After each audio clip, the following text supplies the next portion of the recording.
എല്ലാ സജ്ജനങ്ങൾക്കും നമസ്കാരം. ശുഭദിനം ആശംസിക്കുന്നു. ഭഗവാന്റെ കൃപയാലല്ല, ദേവീ കൃപയാൽ. ഭഗവാനും ഭഗവതിയും രണ്ടല്ല ഒന്നാണ്. അപ്പോൾ നമുക്ക് ദേവീ കൃപയാൽ, ദേവീ മാഹാത്മ്യമാണ് പറയാൻ പോകുന്നത്. അതുകൊണ്ട് ദേവീ കൃപയാൽ എല്ലാവർക്കും ഐശ്വര്യവും സമ്പൽ സമൃദ്ധിയും സമാധാനവും ഉണ്ടാവട്ടെ എന്ന് ആശംസിക്കുന്നു. നമ്മളങ്ങനെ ദേവീ മാഹാത്മ്യത്തിൻ്റെ 13-ാം അധ്യായത്തിലേക്ക് വന്നിരിക്കുകയാണ്. 13-ാം അധ്യായം എന്ന് പറഞ്ഞാൽ സപ്തശതിയുടെ അവസാന ഭാഗങ്ങൾ, അവസാനത്തെ അധ്യായമാണ് സപ്തശതി. ഈ അധ്യായത്തിൽ 700 ശ്ലോകങ്ങൾ അവസാനിക്കുകയാണ്. അത് കഴിഞ്ഞ് നമുക്ക് രഹസ്യത്രയങ്ങളുണ്ട്. അത് വേണ്ടവർക്ക് പഠിക്കാം, വേണ്ടാത്തവർക്ക് പഠിക്കണ്ട. പഠിച്ചിരിക്കുന്നത് എപ്പോഴും നല്ലതാണ്, പഠിക്കുന്നത് എപ്പോഴും നല്ലതാണ്. അതുകൊണ്ട് നമുക്കിന്ന് ഈ 13-ാമത്തെ അധ്യായം നോക്കാം. അതിൻ്റെ ധ്യാനം. ബാലാർക്കമണ്ഡലാഭാസാം ചതുർബാഹും ത്രിലോചനാം പാശാങ്കുശവരാഭേദ് ധാരയന്തിം ശിവാം ഭജേ.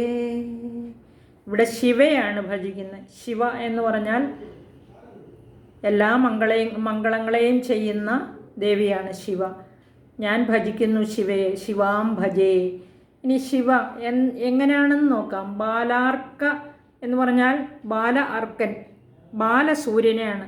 ആ ബാലാർക്ക മണ്ഡലാഭാസാം, ആ ഉദിച്ചു വരുന്ന സൂര്യൻ്റെ ചുറ്റുമുള്ള ഒരു പ്രഭയില്ലേ, അതുപോലെ ആ പ്രഭയോട് കൂടിയവൾ, ആ ബാലാർക്ക സൂര്യൻ്റെ പ്രഭയോട് കൂടിയവൾ എന്നാണ് പറഞ്ഞിരിക്കുന്നത്. ആ ഒരു ഓർബുണ്ടല്ലോ അതിൻ്റെ ചുറ്റുമുള്ളത്, അതാണ് ഉദ്ദേശിച്ചിരിക്കുന്നത്. ധാരയന്തിം, ഇനി എന്തൊക്കെയാണ് ധരിച്ചിരിക്കുന്നതെന്ന് നോക്കാം. ചതുർഭുജാം, 4 കൈകളിൽ. ധാരയന്തിയും, എന്തൊക്കെ ധരിച്ചിരിക്കുന്നു? പാശം അങ്കുശം, അതുപോലെ വരാഭീതിർ, ഭീതിയുടെയും വരത്തിൻ്റെയും, വരം നൽകുന്ന മുദ്രയും ഭീതിയെ അകറ്റുന്ന മുദ്രയും ധരിച്ചിട്ടുണ്ട് 2 കൈ. ഇവിടെ 4 കൈകളുള്ള ദേവിയാണ് പറഞ്ഞിരിക്കുന്നത്. ബാലാർക്ക മണ്ഡലാഭാസാം, അതുപോലെ റൈസിംഗ് സൺ, ബാലാർക്ക സൂര്യൻ്റെ പ്രഭയോട് കൂടിയവളും 4 കൈകളിൽ. പാശാങ്കുശ വരാഭീതിർ ധാരയന്തിയും, അത് പാശം അങ്കുശം, കയറും തോട്ടിയും വരദമുദ്രയും ഭീതിയെ അകറ്റുന്ന മുദ്രയും ധരിച്ചിരിക്കുന്ന, അതുപോലെ തന്നെ 3 കണ്ണുകളോടുകൂടിയ ത്രിലോചന, ആ 3 കണ്ണുകളോടുകൂടിയ ശിവയെ ഞാൻ ഭജിക്കുന്നു എന്നാണ് പറഞ്ഞിരിക്കുന്നത്. ഇനി ഇത് ഈ ശ്ലോകം 13-ാം അധ്യായം എന്ന് പറഞ്ഞാൽ ഇത് തീരുകയാണെന്ന് പറഞ്ഞു. ഇതിൽ വരം നൽകുന്നതാണ് ശരിക്കും. സുരഥൻ എന്ന മഹാരാജാവിൻ്റെ അടുത്ത്, അതുപോലെ തന്നെ സുരഥ മഹാരാജാവിൻ്റെ കൂടെ ആരുണ്ട്? വൈശ്യനുണ്ടല്ലേ. ആ വൈശ്യൻ സമാധി എന്ന വൈശ്യനും ഉണ്ട്. അപ്പോൾ അവർക്ക് 2 പേർക്കും വരം കൊടുക്കുന്നതാണ്. എങ്ങനെ വരം കൊടുക്കുന്നതും അതുപോലെ തന്നെ ഋഷി കഥ പറഞ്ഞു നിർത്തുന്നതുമാണ് ആ അധ്യായത്തിൽ പറഞ്ഞിരിക്കുന്നത്. 13-ാം അധ്യായം നമുക്ക് നോക്കാം. അപ്പോൾ ത്രയോദശോധ്യായ, ത്രയോദശം എന്ന് പറഞ്ഞാൽ 13 എന്നാണ്. സുരഥ വൈശ്യ വരലാഭം എന്നാണ്. നമുക്ക് 672-ാമത്തെ ഉവാച മന്ത്രമാണ് ഋഷിരുവാച. ഋഷി സുമേധസ്സു മഹർഷി വീണ്ടും പറയുകയാണ്. അപ്പോൾ 1-ാമത്തെ ശ്ലോകം. ഏതത്തെ കഥിതം ഭൂപ ദേവീ മാഹാത്മ്യം ഉത്തമം ഏവം പ്രഭാവ സാ ദേവി യേദം ധാര്യതേ ജഗത്. ഏതത്തെ കഥിതം ഭൂപ. ഏതത്തെ എന്ന് പറഞ്ഞാൽ ഏതത് തേയാണ്. ഏതത് ഈ എന്ന് പറഞ്ഞാൽ ബഹുവചനമാണ്. ഉത്തമം ദേവീ മാഹാത്മ്യം, ഈ ദേവീ മാഹാത്മ്യം ശ്രേഷ്ഠമാണ്. ഉത്തമം എന്ന് പറഞ്ഞാൽ ശ്രേഷ്ഠം, ഏറ്റവും ശ്രേഷ്ഠമായതാണ്. ശ്രേഷ്ഠം, ശ്രേഷ്ഠതരം, ശ്രേഷ്ഠതമം, സൂപ്പർലേറ്റീവ് ഡിഗ്രിയാണ് ഈ ദേവിയുടെ മാഹാത്മ്യം. തേ കഥിതം, ഭവാനോട് പറയപ്പെട്ടു എന്നാണ് പറഞ്ഞിരിക്കുന്നത്.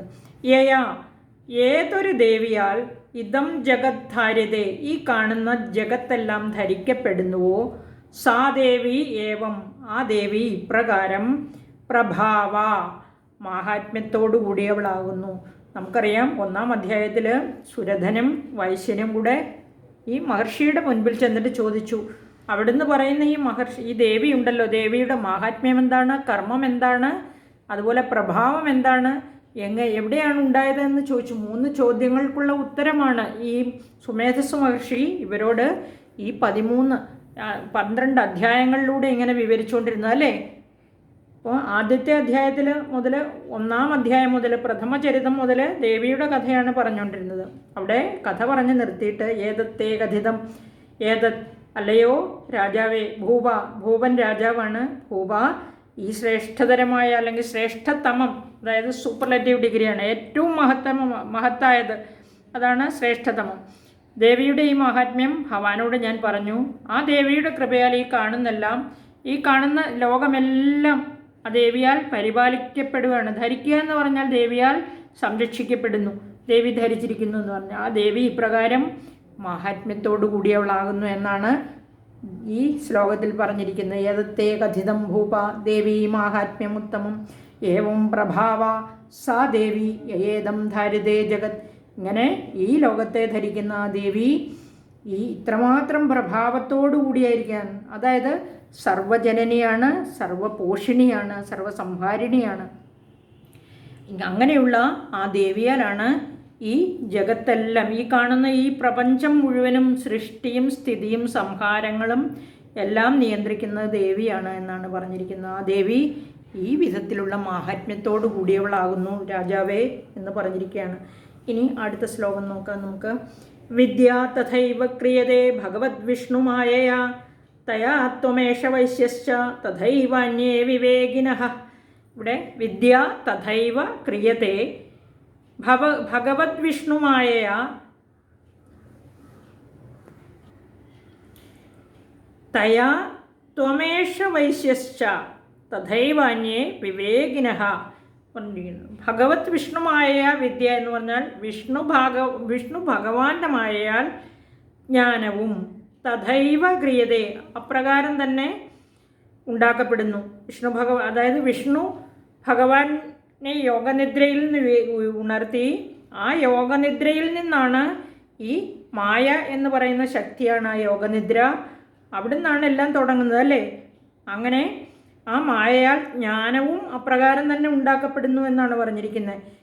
ഇവിടെ തയാ, ആ ദേവിയാൽ, തയാ ത്വമേഷ വൈശ്യശ്ച, ത്വം യേശ എന്ന് പറഞ്ഞാൽ ഭവാനും ഈ വൈശ്യനും, അതായത് ഈ സമാധി എന്ന വൈശ്യനും ഈ സുരഥൻ എന്ന രാജാവും, അതാണ് ഭവാൻ എന്ന് പറഞ്ഞാൽ ഇവിടെ രാജാവിനെയാണ് പറഞ്ഞിരിക്കുന്നത്.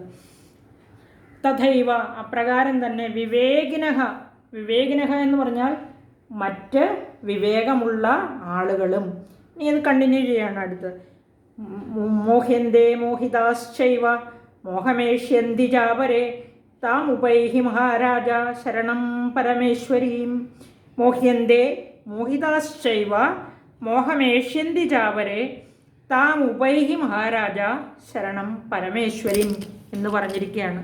ശരണം പരമേശ്വരീം എന്ന് പറഞ്ഞാൽ പരമേശ്വരിയായ ദേവിയെ ശരണം പ്രാപിച്ചാലും എന്നാണ്. എന്തിനാണ്? വിവേകികളായ മറ്റുള്ളവരും, അതായത് ഭവാനും ഈ വൈശ്യനും അപ്രകാരം തന്നെ തഥൈവ വിവേകിനഃ വിവേകികളായിരിക്കുന്ന മറ്റുള്ളവരും മോഹ്യന്തേ മായയാൽ, അതായത് ഈ ദേവിയാൽ മോഹിപ്പിക്കപ്പെടുന്നു. മോഹിതാഹ അങ്ങനെ മോഹിപ്പിക്കപ്പെടുകയും ചെയ്തു. അതുകൊണ്ടാണ് തൻ്റെ സ്വന്തം ആളുകളാൽ നിരാകരിക്കപ്പെട്ടിട്ടും അവരുടെ പേരിൽ ഈ വൈശ്യനും അതുപോലെ തന്നെ മഹാരാജാവിനും പ്രീതി ഉണ്ടായതും മമതയുണ്ടായതും അവരെ പറ്റി ഓർത്ത് ദുഃഖിക്കുകയും ചെയ്തത് ഇല്ലേ. നമ്മൾ ഒന്നാമത്തെ അധ്യായത്തിൽ പഠിച്ചില്ലേ അത്. അപ്പോൾ മറ്റു ചിലർ മോഹം യേഷ്യന്തിച്ച അവരെ എന്ന് പറഞ്ഞാൽ മറ്റു ചിലർ മോഹം യേഷ്യന്തിച്ച മോഹത്തെ പ്രാപിപ്പിക്കപ്പെടുകയും ചെയ്യും എന്ന് പറഞ്ഞാൽ വീണ്ടും മോഹിപ്പിക്കപ്പെടുകയും ചെയ്യും മഹാരാജ. ഇനി അടുത്തത് നോക്കുക. മഹാരാജ ശരണം പരമേശ്വരിയും, അല്ലയോ മഹാരാജാവേ അവിടുന്ന് ആ പരമേശ്വരിയെ ശരണം പ്രാപിച്ചാലും. ഈ മഹേശ്വരിയുടെ ഈ പരമേശ്വരിയുടെ ലീലയാണ് അവിടുന്ന് ഇങ്ങനെ മോഹിപ്പിക്കപ്പെട്ടതും ഈ വൈശ്യനും അവിടുന്ന് ഇങ്ങനെ വന്നിരിക്കുന്നതും അതുപോലെ തന്നെ മറ്റു ചിലർ ഈ മോഹത്തെ പ്രാപിക്കുന്നതും എല്ലാം. അതായത് നിങ്ങൾ രണ്ടുപേരും ഇതിന് എൻ്റെ മുമ്പിൽ തന്നെ ഉണ്ട്. മറ്റു ചിലർ എന്ന് ഉദ്ദേശിച്ചിരിക്കുന്നത് ഇങ്ങനെ മോഹിപ്പിക്കപ്പെടുന്ന ഒരുപാട് പേര് ലോകത്തുണ്ടല്ലേ, അവരെയാണ് ഉദ്ദേശിച്ചിരിക്കുന്നത്. അതുകൊണ്ട് മഹാരാജാവേ അവിടുന്ന് ആ പരമേശ്വരിയെ ശരണം പ്രാപിച്ചാലും. ആരാധിത, അടുത്ത ശ്ലോകം നോക്കാം. ആരാധിത സൈവനൃണാം ഭോഗസ്വർഗാപവർഗത. ആരാധിത എന്ന് പറഞ്ഞാൽ ആരാധിക്കപ്പെട്ടവളായാൽ സ ഏവ നൃണാം, നൃണാം എന്ന് പറഞ്ഞാൽ ജനങ്ങൾക്ക്, മനുഷ്യർക്ക്. അങ്ങനെ ഈ ദേവിയെ ശരണം പ്രാപിച്ച് ദേവിയെ ആരാധിച്ചാൽ, ദേവി ആരാധിക്കപ്പെട്ടവളായാൽ സാ ഏവ നൃണാം, ആ ദേവി തന്നെ മനുഷ്യർക്ക് ഭോഗ സ്വർഗാപവർഗത, ഭോഗം എന്ന് പറഞ്ഞാൽ ഈ ലോകത്തുള്ള എല്ലാ സുഖങ്ങളെയും, സ്വർഗാപവർഗത എന്ന് പറഞ്ഞാലോ സ്വർഗസുഖത്തെയും, അതായത് മോക്ഷത്തെയാണ് ഇവിടെ ഉദ്ദേശിക്കുന്നത്, പരലോക സുഖത്തെ കൊടുക്കുന്നവളും ആയിത്തീരുന്നു എന്നാണ് ഈ ശ്ലോകത്തിൽ പറഞ്ഞത്. അതായത് വിദ്യാ തഥൈവ ക്രിയതേ ഭഗവത് വിഷ്ണുമായ തയാ ത്വമേഷ വൈശ്യശ്ച തഥൈവാന്യേ വിവേകിനഃ മോഹ്യന്തേ മോഹിതാശ്ചൈവ മോഹമേഷ്യന്തി ജാപരേ താമുപൈഹി മഹാരാജ ശരണം പരമേശ്വരിം ആരാധിത സൈവ നൃണാം ഭോഗസ്വർഗാപവർഗത. ഇനി ഇത്രയും കഴിഞ്ഞിട്ട് ഇതി തസ്യ വച ശ്രുത്വാ സുരഥസ്സ നരാധിപ, ഇത്രയും പറഞ്ഞു കഴിഞ്ഞ് ഇവിടം വരെ സുമേധസ്സു മഹർഷിയും പറഞ്ഞതാണ്. അത് കഴിഞ്ഞിട്ട് മാർക്കണ്ഡേയ മുനി പറയുകയാണ്. മാർക്കണ്ഡേയ മുനി ശിഷ്യന്മാരോട് പറയുന്നതായിട്ടാണ് ഈ ദേവീ മാഹാത്മ്യം. അത് മാർക്കണ്ഡേയ മുനി ശിഷ്യന്മാരോട് പറയുന്ന കഥയാണ്. ഈ സുമേധസ്സു മഹർഷിയുടെ ആശ്രമത്തിൽ സുരഥൻ എന്ന രാജാവും വൈശ്യൻ എന്ന സമാധി എന്ന വൈശ്യനും ചെന്നത്. അപ്പോൾ അവിടെ വരെ നിർത്തി രണ്ട് മഹാരാജാവിനോടും വൈശ്യനോടും അവർ ദേവിയെ ശരണം പ്രാപിക്കാൻ പറഞ്ഞ് സുമേധസ്സു മഹർഷി അവരെ പറഞ്ഞു വിടുകയാണ്. ആരാധിക്കപ്പെട്ടാൽ ഭൂലോകത്തിൽ സകല ഭോഗങ്ങളും സുഖങ്ങളും, അത് കഴിഞ്ഞ് സ്വർഗത്തേക്ക് പോയാൽ മോക്ഷത്തെയും കൊടുക്കുന്നവളാണ് ദേവി, അതുകൊണ്ട് ദേവിയെ ശരണം പ്രാപിക്കുക എന്ന് പറഞ്ഞ് കഥ അവിടെ അവസാനിപ്പിക്കുന്നു. ഇനി മാർക്കണ്ഡേയ മുനി പറയുന്നതാണ്. മാർക്കണ്ഡേയ ഉവാച 677 മന്ത്രം. അതുപോലെ ഇതിൽ 4-ാമത്തെ ശ്ലോകത്തിൻ്റെ 2-ാമത്തെ വരിയാണ്. ഇതി തസ്യ വചശ്രുത്വാ സുരഥസ്സ നരാധിപഃ പ്രണിപത്യ മഹാഭാഗം തമൃഷിം സംശിതവ്രതം നിർവണ്ണോതി മമത്വേന രാജ്യാപഹരണേന ച ജഗാമ സദ്യസ്തപസേ സജ വൈശ്യോ മഹാമുനെ സന്ദർശനാർദ്ധമംബായ നദീപുളിനമാസ്ഥിതഃ. ഇതി തസ്യ വചശ്രുത്വാ സുരഥ സ നരാധിപഃ പ്രണിപത്യ മഹാഭാഗം തം ഋഷിം സംശിതവ്രതം നിർവണ്ണോതി മമത്വേന, നിർവണ്ണ അതിമമത്വേന, അതാണ് നിർവിണ്ണോതി മമത്വേന രാജ്യാപഹരണേന ച ജഗാമ സദ്യസ്തപസേ സജ വൈശ്യോ മഹാമുനെ സന്ദർശനാർദ്ധമംബായ നദീ പുളിനമാസ്ഥിതഃ എന്ന് പറഞ്ഞ് നിർത്തിയിരിക്കുകയാണ്. ഇവിടെ 6-ാമത്തെ ശ്ലോകം വരെയാണ് പറഞ്ഞത്. ഇതി തസ്യ എന്ന് പറഞ്ഞാൽ, ഇതി എന്ന് പറഞ്ഞാൽ ഇപ്രകാരം, ഈ മഹർഷിയുടെ വാക്കുകൾ കേട്ടിട്ട്, തസ്യ വചഃ ശ്രുത്വ, ആ മഹർഷിയുടെ സുമേധസ്സു മഹർഷിയുടെ വാക്കിനെ കേട്ടിട്ട്, വചഃ വാക്കാണ്, വാക്ക്, സുരഥഃ സ നരാധിപ, സുരഥൻ എന്ന ആ രാജാവ്, മഹാഭാഗം, മഹാഭാഗം എന്ന് പറഞ്ഞാൽ മഹാഭാഗ്യവാനായി, സംശിതവ്രതം തീവ്രവ്രതനായിരിക്കുന്ന,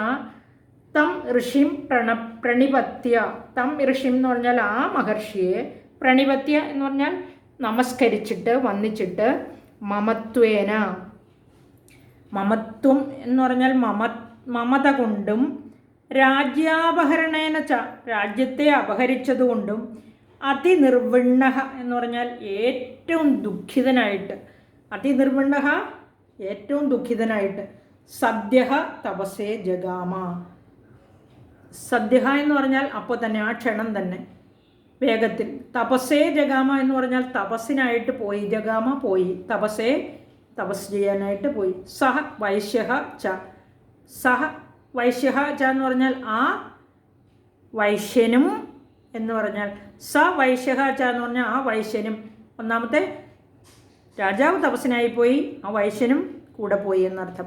മഹാമുനെ, അല്ലയോ മഹർഷേ എന്ന് വിളിച്ചിരിക്കുകയാണ്.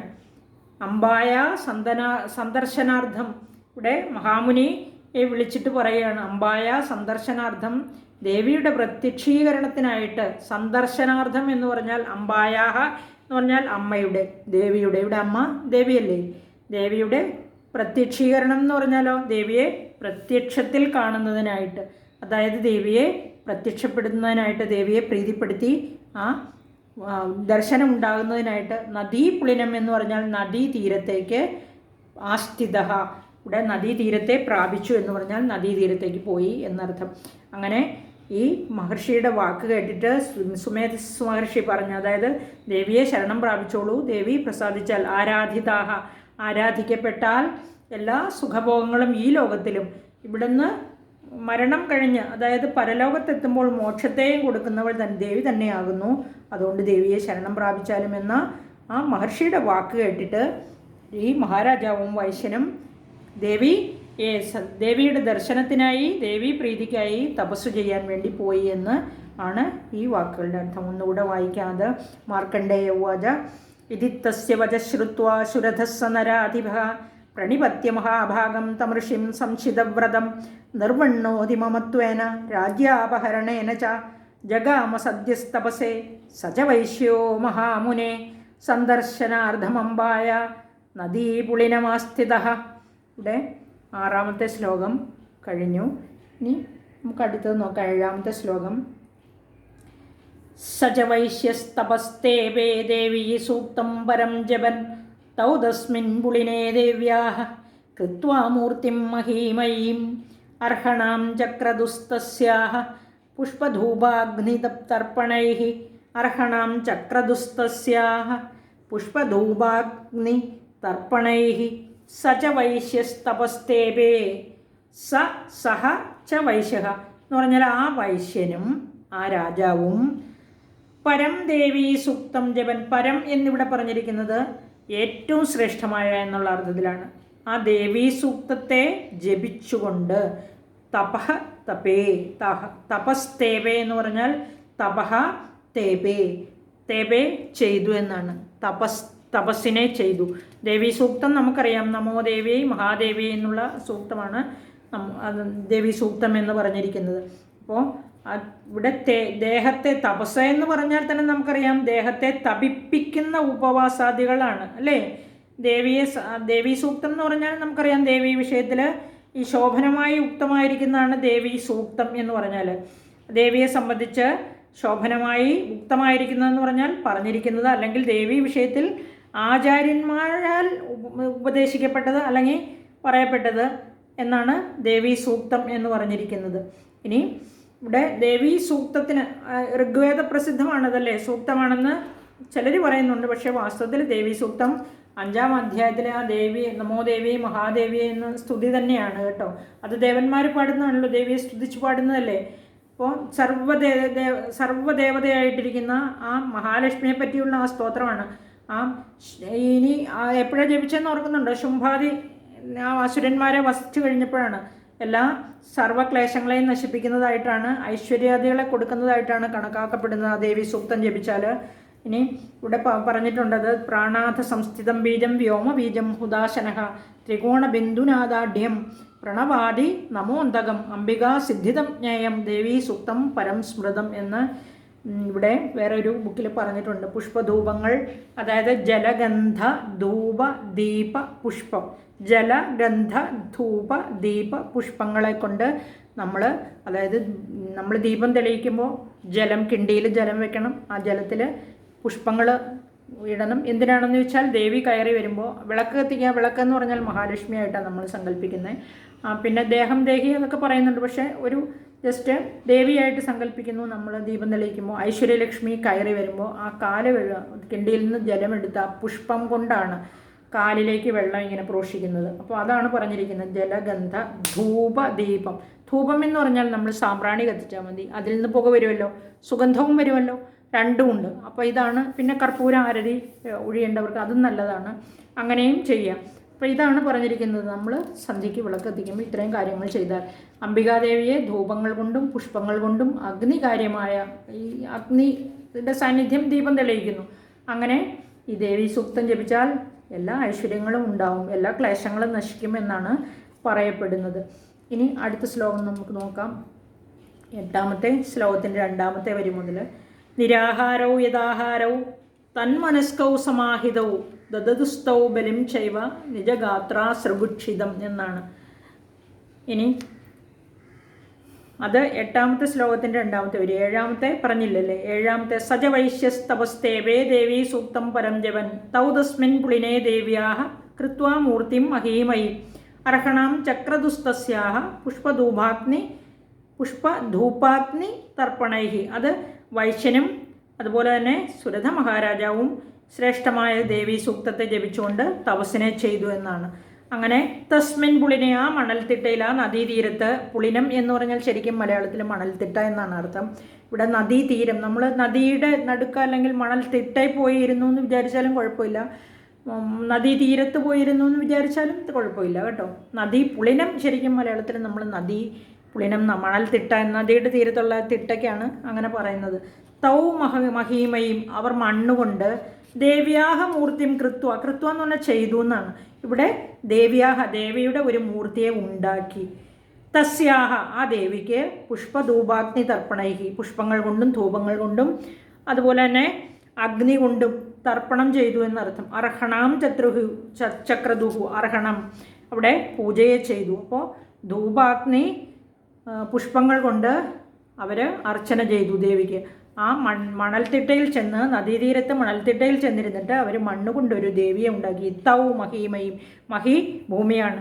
അപ്പോൾ മണ്ണുകൊണ്ട്, ഇവിടെ മഹീമയും എന്നുദ്ദേശിച്ചിരിക്കുന്ന ഭൂമി കൊണ്ടെന്നല്ല, മണ്ണുകൊണ്ട് ദേവിയുടെ മൂർത്തി, അതായത് ഒരു ബിംബം ഉണ്ടാക്കി ആ ദേവിക്ക് പൂജ ചെയ്തു. പുഷ്പം, ധൂപം, അതുപോലെ ജലം എല്ലാം കൊണ്ട്. അർഹണാം ചക്രദുഹു എന്ന് പറഞ്ഞാൽ വിധിപ്രകാരം പൂജയെ ചെയ്തു എന്നർത്ഥം. ഇനി അതായത് ദേവീ സൂക്തത്തിൻ്റെ പ്രാധാന്യത്തെ ഞാൻ പറഞ്ഞു. ഇനി നമുക്ക് അടുത്ത ശ്ലോകം നോക്കാം. ഒന്നുകൂടെ അത് വായിച്ചു തരാം. 7-ാമത്തെയും 8-ാമത്തെ ശ്ലോകത്തിൽ നിന്നാണ്. 7-ാമത്തെ മുഴുവൻ ശ്ലോകം. സജ വൈശ്യസ്തപസ്തേവേ ദേവീ സൂക്തം പരം ജപൻ തൗ തസ്മിൻ പുളിനേ ദേവ്യാ കൃത്വാ മൂർത്തിം മഹീമയും അർഹണാം ചക്രദുസ്തസ്യ പുഷ്പധൂപാഗ്നി തർപ്പണൈഹി. ഇനി നമുക്ക് അടുത്ത ശ്ലോകം മുതൽ അടുത്ത വീഡിയോയിൽ പറയാം. ഇത്രയും മതി. ഇത് കുറേ കൂടുതലാകുമ്പോൾ എല്ലാവർക്കും ഫോളോ ചെയ്യാൻ വിഷമമുണ്ടെന്ന് മനസ്സിലാക്കുന്നു. അതുകൊണ്ട് നമുക്കിത് മനസ്സിലാക്കുക എന്നുള്ളതാണ് ഏറ്റവും പ്രധാനം. അല്ലാതെ ഞാൻ കുറേ പറഞ്ഞു പോയിട്ട് കാര്യമൊന്നുമില്ല. അങ്ങനെ ഞാൻ ആദ്യമൊക്കെ അങ്ങനെ ചെയ്തിട്ടുണ്ട്. പിന്നെ ഞാനിപ്പോൾ എന്ന് പറഞ്ഞാൽ വളരെ ലളിതമായ രീതിയിലാണ് കാര്യങ്ങളൊക്കെ മുമ്പോട്ട് കൊണ്ടുപോകുന്നത്. അതായത് വലിയൊരു സ്റ്റുഡിയോ റൂമൊക്കെ ഉണ്ടാക്കി ഒരു എഡിറ്റിങ്ങിനൊക്കെ ഒരാളെ വെച്ച് അങ്ങനെയൊന്നുമല്ല ഞാൻ ചെയ്യുന്നത്. ഞാനിത് വളരെ സിമ്പിളായിട്ടാണ് ചെയ്യുന്നത്, പറ്റുന്നത് പോലെയൊക്കെ. അപ്പോൾ വലിയ സംവിധാനത്തിലൊക്കെ ആയാലും നമുക്കങ്ങനെ വലിയ വീഡിയോയെ ചെറുതായിട്ട് എഡിറ്റ് ചെയ്തൊക്കെ വെച്ച് അങ്ങനെയൊക്കെ കൊണ്ടുപോകാൻ പറ്റുള്ളൂ. ഇതിപ്പോൾ ഞാൻ ചെറിയ വീഡിയോ ആയിട്ട് തന്നെ ഉണ്ടാക്കി അത് അപ്ലോഡ് ചെയ്യുന്നതേ ഉള്ളൂ. അപ്പോൾ നമുക്ക് മുന്നോട്ട് പോകുമ്പോൾ അങ്ങനെ സാധ്യതയുണ്ടെങ്കിൽ അങ്ങനെയൊക്കെ ചെയ്യാമെന്നേ ഞാനിപ്പോൾ പറയുള്ളൂ. ഇപ്പോൾ എന്തായാലും കാര്യങ്ങൾ നടക്കും ഭംഗിയായിട്ടെന്ന് എനിക്കറിയാം. അതായത് ഞാൻ നിങ്ങളുടെ മുമ്പിൽ പ്രസൻറ്റ് ചെയ്യുന്ന കാര്യങ്ങൾ അത് നിങ്ങളിലേക്ക് എത്തും എന്ന് എനിക്ക് ഒരു കോൺഫിഡൻസ് ഉണ്ട്. അതുകൊണ്ടാണ് ഞാനിപ്പോൾ ഇത്രയും വെച്ച് നിർത്താമെന്ന് പറഞ്ഞത്. അപ്പോൾ നിങ്ങളുടെ സൗകര്യമാണ് എൻ്റെ സൗകര്യം. ഇത്രയും ദേവിയുടെ കാര്യങ്ങൾ നിങ്ങളിലേക്ക് എത്തിക്കാൻ കഴിയുമ്പോൾ എനിക്കൊരു സന്തോഷമുണ്ട്. ഇത് കേൾക്കുന്ന നിങ്ങൾക്കൊരു സന്തോഷമുണ്ട്. അതെന്താണെന്ന് വെച്ചാൽ എനിക്ക് അനുഭവിച്ചറിയാം. ഞാൻ ഈ ദേവീ മഹാത്മ്യം വളരെ പണ്ട് മുതലേ വായിക്കുമായിരുന്നു. അതുപോലെ തന്നെ വായിക്കുമ്പോൾ തെറ്റുകൂടാതെ വായിക്കാൻ എനിക്കറിയാമായിരുന്നു. കാരണം എൻ്റെ അച്ഛൻ ഇത് വായിക്കാൻ എന്നെ പഠിപ്പിച്ചിരുന്നു. ഇത് മാത്രമല്ല എല്ലാം. അപ്പോൾ അർത്ഥമൊന്നും അറിയത്തില്ല, അങ്ങനെ ചോദിച്ചു വായനയൊന്നുമില്ല. പുസ്തകം എടുത്തു വെച്ച് വളരെ ചെറുതിൽ തന്നെ വായിക്കാൻ പറയും. വായിക്കുമ്പോൾ തെറ്റുമ്പോൾ പറയും വീണ്ടും വായിക്കുക എന്ന് പറയും. തെറ്റാണെന്ന് പറയത്തില്ല, വീണ്ടും വായിക്കാൻ പറയും. വീണ്ടും ഞാൻ ആ തെറ്റ് തന്നെ വായിക്കും. അപ്പോഴും ഒന്നും പറയില്ല, ഒന്നുകൂടെ വായിക്കുക എന്ന് പറയും. അപ്പോൾ എനിക്ക് രണ്ടാമെന്ന് പറയുമ്പോൾ പിന്നെ അപ്പോൾ എനിക്ക് ശകലം ക്ലിക്ക് ചെയ്യും. അപ്പോൾ ഞാൻ നോക്കുമ്പോൾ എവിടെയെങ്കിലും അക്ഷരത്തെറ്റ് കാണും. അങ്ങനെ വായിച്ച് ആണ് തെറ്റുകൂടാതെ വായിക്കാൻ പഠിച്ചത്. അപ്പോൾ വായിക്കുമെന്നല്ലാതെ എനിക്ക് അർത്ഥം അറിയില്ലായിരുന്നു. പക്ഷേ അച്ഛൻ വളരെ നേരത്തെ മരിച്ചു പോയതുകൊണ്ട് പിന്നീട് അങ്ങോട്ട് കണ്ടിന്യൂ ചെയ്യാൻ പറ്റിയില്ല ഈ വായനയൊന്നും. വായിക്കും, നമ്മുടെ തെറ്റുകൾ നമുക്ക് മനസ്സിലാവില്ലല്ലോ, മറ്റുള്ളവർ ചൂണ്ടിക്കാണിക്കുമ്പോഴല്ലേ മനസ്സിലാവുള്ളൂ. അപ്പോൾ അങ്ങനെ അവിടെ വെച്ച് ആ വിശദമായിട്ടുള്ള ഒരു പഠനമൊക്കെ നിന്നു. ചുമ്മാ വായിക്കുമെന്നല്ലാതെ പിന്നെ അർത്ഥം അറിഞ്ഞ അല്ലെങ്കിൽ ആ തെറ്റ് മനസ്സിലാക്കിയൊന്നും മുമ്പോട്ട് പോയില്ല. അപ്പോഴാണ് ഇത് പഠിക്കണമെന്നുള്ള ആഗ്രഹം ഉണ്ടായത്. അങ്ങനെ ശ്രമിച്ചാണ് ഇതൊക്കെ തെറ്റുകൂടാതെ വായിക്കാനോ അർത്ഥം അറിഞ്ഞ് വായിക്കാനോ ഒക്കെ പഠിച്ചത്. പിന്നെ കാണാതെ പഠിച്ചിട്ടും കാര്യമൊന്നുമില്ല, കാണാതെയും പാടുമായിരുന്നു. പക്ഷേ അർത്ഥം അറിഞ്ഞ് പഠിക്കുമ്പോൾ അതിൻ്റെ സുഖം ഒന്ന് വേറെയാണ്. അർത്ഥം അറിഞ്ഞ് പഠിക്കുമ്പോൾ നമ്മൾ മറന്നു പോവില്ല. നമുക്ക് ഓരോ വരിയും കഴിയുമ്പോൾ അറിയാം നമുക്ക് അർത്ഥം എന്താണെന്ന്. അങ്ങനെ തെറ്റുകൂടാതെ എല്ലാ വരികളും നമ്മുടെ മനസ്സിലേക്ക് ഓടി വരും. അങ്ങനെ ഇവിടം വരെ എത്തി. നല്ല സമാധാനമുണ്ട് ഇത് വായിക്കുകയും പറയുകയൊക്കെ ചെയ്യുമ്പോൾ. നിങ്ങളും കേട്ട് മനസ്സിലാക്കി ദേവിയെ ആശ്രയിച്ച് ദേവിയുടെ കൃപയോടുകൂടി ഒരുപാട് നാൾ സന്തോഷ സമാധാനത്തോടു കൂടി ഇരിക്കട്ടെ എന്ന് ആശംസിക്കുന്നു, പ്രാർത്ഥിക്കുന്നു. നന്ദി, നമസ്കാരം. നമുക്ക് അടുത്ത ശ്ലോകം മുതൽ, അതായത് 8-ാമത്തെ ശ്ലോകത്തിൻ്റെ 2-ാമത്തെ വരി മുതൽ അടുത്ത ശ്ലോകത്തിൽ പറയാം. നന്ദി, നമസ്കാരം.